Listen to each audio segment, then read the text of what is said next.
Қайырлы күн, балалар. Мен сіздерге ертеде атты кітаптың ішіндегі алтын асық ертегісін әңгімелеп беремін. Баяғыда Дастан деген бала өмір сүріпті. Жасынан кедейліктің тауқыметін тартқан ол бір байға жалданып, күнін көріпті. Қыс түссе байдың қорасын тазалап, отынын жарып, суын әкеліпті. Жаз шықса қойын бағыпты.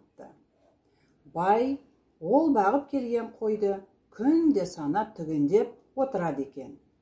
Бірде кешкілік мал ауылға келген кезде бай әдетінше санап шығып бір қойдың жоқ екенін айтады. Сөйтіп, Дастанға дұрыс бақпадың деп ұрсып, сабап, оны үйінен қуып жібереді. Барар жер, басар тауы жоқ Дастан, қайда барарын білмей, басы ауған жаққа қаңғып келе жатады. Бір кезде алдынан үңгір кезігеді. Үңгірдің түбінен жылтылдаған жарық көрінеді. Ол жақындап келіп қараса, жарқырап жатқан асық екен. Бірақ ол жай асық емес, алтын асық болып шығады. Дастан асықты қолына алса, ол адамша тіл қатады. Мен сенің барлық тілегіңді орындаймын. Бірақ сен мені ешкімге көрсетпе. Мен туралы ешкімге сөз шығарма. Әйтпесе мендағы қасиеттің бәрі өшеді.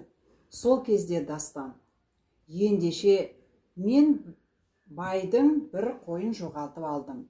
Соны тауып берші дейді. Сонда асық қойды байдың өзі сойып жеп қойғанын, оны ақымақ көріп қуып жібергенін айтады. Дастан оны естіп жылап қоя береді. Сен неге жылап отырсың деп сұрайды асық.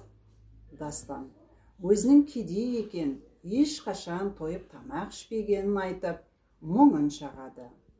Алтын асық қолма-қол үлкен үй тұрғызып, алдына неше түрлі дәм қояды. Дастан үйге кіріп жылынып, тамаққа тойып алады. Содан бастап Дастан алтын асығының арқасында кедейшіліктен құтылып, бақытты өмір кешіпті.